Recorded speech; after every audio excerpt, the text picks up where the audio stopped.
महेश दास और संतरी। समय बीतता गया। महेश दास ने अपनी पढ़ाई पूरी कर ली। फिर उसने आगरा जाकर बादशाह से मिलने का निश्चय किया। आगरा पहुंचकर वहां बड़ी बड़ी हवेलियां, लदे फदे बाजार और सुंदरता देखकर दंग रह गया।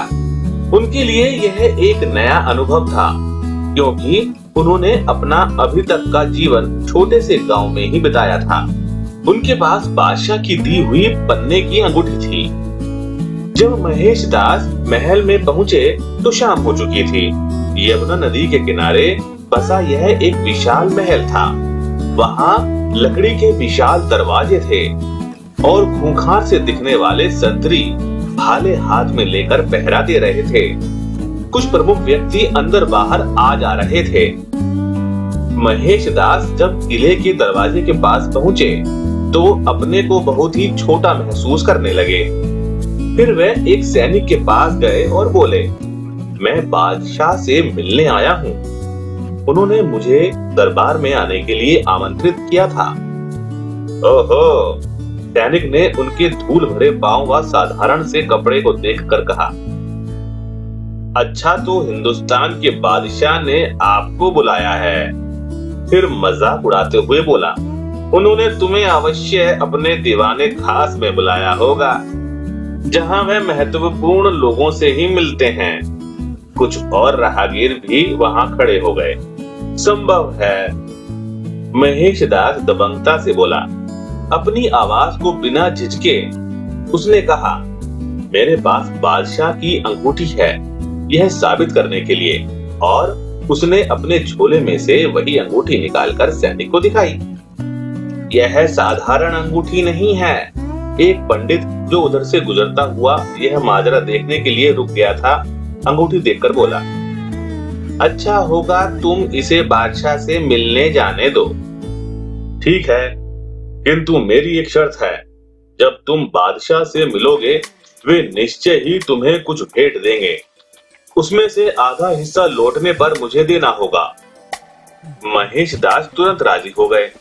संतरी ने उसे धमकाते हुए कहा, यदि तुम अपना वादा भूले तो परिणाम अच्छा नहीं होगा।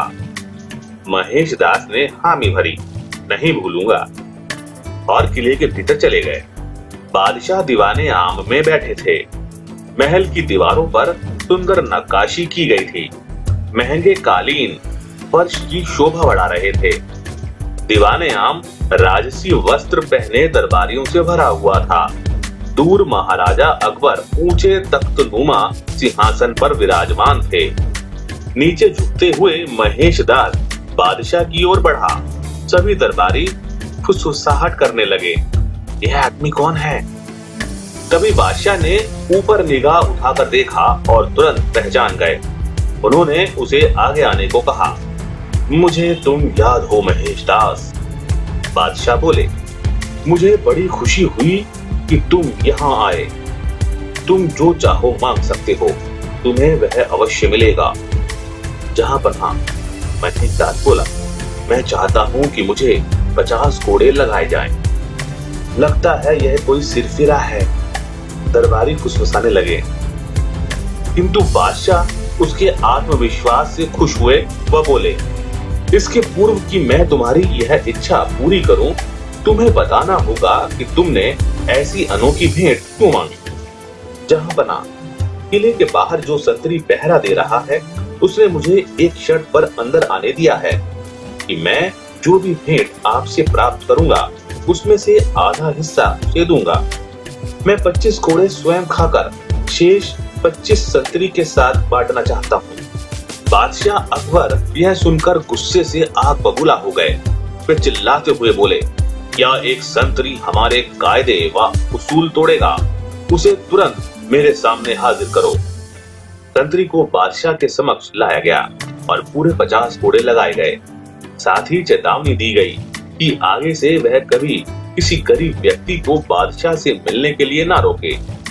बादशाह महेश दास की तत्परता बुद्धि कौशल से प्रभावित हुए बिना न रह सके। उन्होंने उसे अपने दरबार में स्थान दिया व राजा बीरबल का नाम देकर सम्मान किया।